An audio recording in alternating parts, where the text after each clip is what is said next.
मुजफ्फरनगर में आबादी के बीच संचालित काले तेल के अवैध प्लांट पर आखिरकार प्रशासन का शिकंजा कस गया। चरथावल रोड पर मदरसे के सामने चल रहे इस प्लांट को गोदाम को प्रदूषण नियंत्रण बोर्ड की टीम ने सील कर दिया।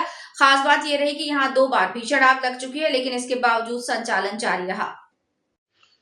स्थानीय लोगों की लगातार शिकायतों के बाद उत्तर प्रदेश प्रदूषण नियंत्रण बोर्ड की टीम ने जेई राजा गुप्ता के नेतृत्व में मौके पर छापेमारी की। जांच के दौरान एनआर ट्रेडिंग नाम से संचालित प्लांट परिसर और आसपास के खाली प्लॉटों में सैकड़ों केमिकल ड्रम खुले में बिखरे मिले। इन ड्रमों से उड़ती तीखी दुर्गंध पूरे इलाके की हवा को दूषित कर रही थी। टीम ने जब संचालकों से वैध लाइसेंस, एनओसी और प्रदूषण नियंत्रण संबंधी प्रमाण पत्र मांगे, तो प्रस्तुत दस्तावेज संतोषजनक नहीं पाए गए।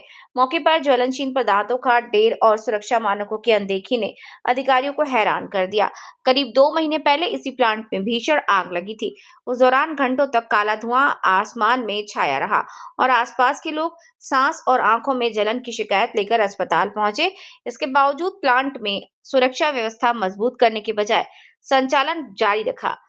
स्थानीय निवासियों का कहना है कि आग के बाद भी केमिकल ड्रम खुले में पड़े रहे, जिससे मिट्टी और भूजल के दूषित होने का खतरा बढ़ गया।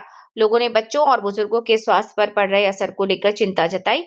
हैरानी की बात यह है कि प्लांट संचालक अब तक संबंधित विभागों को ये स्पष्ट नहीं कर सके कि उपयोग में लाया जा रहा केमिकल या यूज्ड ऑयल किस प्रकार का है।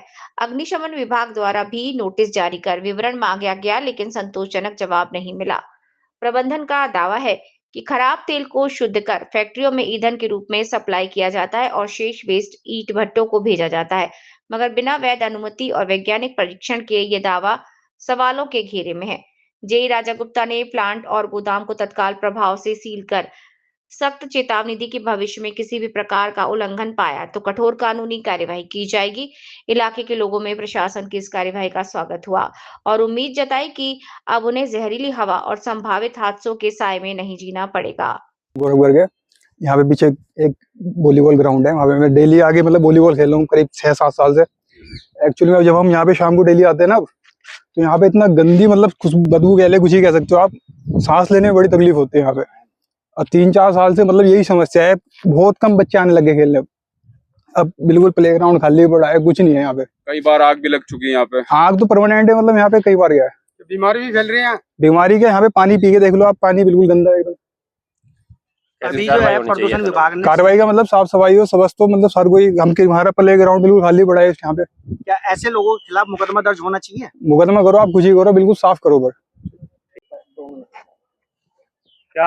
पर ये था कि यहाँ एक शिकायत मिली कि गोदाम में कोई बाहर से केमिकल लाकर और ये स्टोरेज करके रिफाइन करके सप्लाई कर रहे हैं। तो इनसे डॉक्यूमेंट मांगे गए, डॉक्यूमेंट इनके पास नहीं थे, जो इम्पोर्टेंट डॉक्यूमेंट थे या ज़रूरत कागजात थे।